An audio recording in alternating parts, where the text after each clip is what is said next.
Hi hello வணக்கம். வாங்க ஐயனார் துணை சீரியலில் அடுத்து நடக்க போகிற பரபரப்பான நிகழ்வுகளை பார்க்கலாம். சேரன் முடிவாகவே இந்த கல்யாணம் எனக்கு வேண்டான்னு சொல்லி சொல்கிறாங்க. அதுக்கு சொல்லணும், சரி அண்ணா, உனக்கு பிடிக்கலன்னா நாங்கள் இனிமேல் எதுவுமே செய்ய மாட்டோம் அப்படின்னு சொல்கிறாங்க. உடனே சேரன், சரி அந்த பொண்ணு வீட்டில் போய் நம்ம இந்த கல்யாணம் வேண்டாங்கிறத சொல்லிட்டு வருவோம் அப்படின்னு கிளம்புறாங்க. நிலாவும் சரி அண்ணா நானும் வரேன்னு சொல்லி கிளம்புறாங்க. இல்லைம்மா, போகிற இடம் எப்படி இருக்கும்னு தெரியலை, நாங்கள் கல்யாணம் வேண்டான்னு சொல்ல போகிறோம். போன இடத்துல உனக்கு ஏதாவது அவமானம் நடந்தால் அதை எங்களால் தாங்கிக்க முடியாது, நீ வீட்டில் இரு, நாங்கள் எல்லாரும் போயிட்டு வரோம் அப்படின்னு சொல்லிட்டு கிளம்புறாங்க. சேரன் சொன்ன மாதிரி அந்த பொண்ணு வீட்டுக்கு போய் இந்த மாதிரி கல்யாணம் வேண்டான்னு சொல்லி பேச ஆரம்பிக்கிறாங்க. ஆனால் அதை அவங்க அப்பா கிட்ட சொல்கிறதுக்கு முன்னாடி கவிதா கிட்ட நான் கொஞ்சம் தனியாக பேசணும்னு சொல்லி கூப்பிட்டு போகிறாங்க.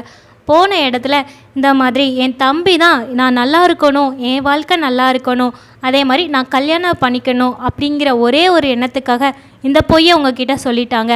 தனி கொடுத்தனத்துக்கு எனக்கு அப்போவும் சம்மதம் கிடையாது, இப்போவும் சம்மதம் கிடையாது, எப்போதுமே சம்மதம் இருக்க போகிறதும் கிடையாது, அதனால் இந்த கல்யாணம் வேண்டாம் அப்படின்னு சொல்கிறாங்க.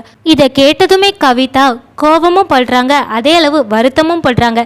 ஏன்னா அவங்க சேரன் மேலே ரொம்பவே அன்பு வச்சுருக்காங்க. அவங்க கொஞ்ச நாள் சேரன் கிட்ட பழகியிருந்தாலுமே பார்த்துருந்தாலுமே அவங்களுக்கு சேரனை ரொம்பவே பிடிச்சிருந்தது. கவிதாவோட அம்மா அப்பாவுக்கு மட்டும்தான் அவங்களோட வீடு பிடிக்கல, ஏன்னா அந்த வீட்டை பற்றி பக்கத்தில் சொன்னது அப்படி, அதனால் மட்டும்தான் அவங்க தனி கொடுத்தனத்துக்கு கேட்டாங்க. ஆனால் அதுக்கு இப்போ நம்ம சேரன் ஒத்து வராததுனால இந்த கல்யாணம் இப்போ வேண்டான்னு சொல்லி சேரன் சொல்கிறாங்க. அதை கவிதாவால் ஏற்றுக்கவே முடியலை.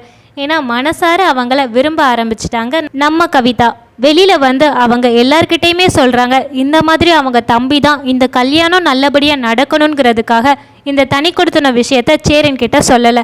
அதனால தான் அவங்க கோவப்பட்டு மறுபடியும் வந்து இந்த கல்யாணத்தை நிப்பாட்டுறாங்க. அவங்களுக்கு இப்போ கூட தனி கொடுத்தன போகிறதுக்கு விருப்பம் இல்லை அப்படின்னு சொல்லி புரிய வைக்கிறாங்க. ஆனால் அவங்க அப்பாவோ கோபந்தான் படுறாங்க. அது எப்படி இவ்வளோ போய் சொல்லலாம், இதை நீங்கள் முன்னாடியே சொல்லியிருந்தா நாங்கள் இந்த ஏற்பாடு எதுவுமே பண்ணியிருக்க மாட்டோமே, ஒரு எதிர்பார்ப்பு உங்ககிட்ட வச்சிருக்க மாட்டோம்லா அப்படின்னு சொல்லி ரொம்பவே கோவப்படுறாங்க. அந்த கோபம் கொஞ்சம் நியாயமானது தான். ஏன்னா நம்ம சோழன் முன்னாடியே இதை சேரன் கிட்ட சொல்லியிருந்தா இப்போ இவ்வளோ தூரம் இந்த பிரச்சனை வந்திருக்காது. அதுக்கு நம்ம சேரன் ரொம்பவே பொறுமையாக சொல்கிறாங்க, இல்லை எனக்கு எப்போதுமே என்னோட தம்பிங்க மட்டும்தான் முக்கியம், அவங்கள தவிர்த்து நான் வேற எதுவுமே பெருசாக ஆசைப்பட்டது கிடையாது. இந்த வாழ்க்கையை அவங்க என்னைய முழுசாக என்னோட குடும்பத்தோடு ஏற்றுக்கிட்டு வாழ வந்திருந்தாங்கன்னா நான் இந்த கல்யாணத்தை ரொம்பவே சந்தோஷமாக ஏற்றுக்கிட்டு இருப்பேன். ஆனால் அவங்க கூப்பிட்டது என்ன மட்டும்தான், என்னோட குடும்பமே வேண்டாம், நான் மட்டும் வேணும்னா அது எப்படி?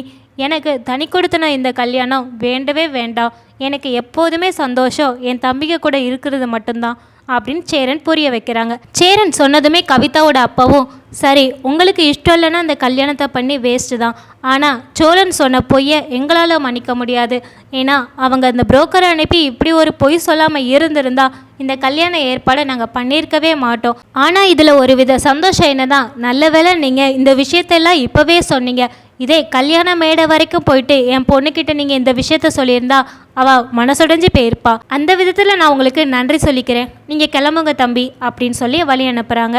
ஆனால் கவிதா ரொம்பவே ஃபீல் பண்ணுறாங்க, ஏன்னா அவங்க மனசார சேரனை விரும்புதாங்க.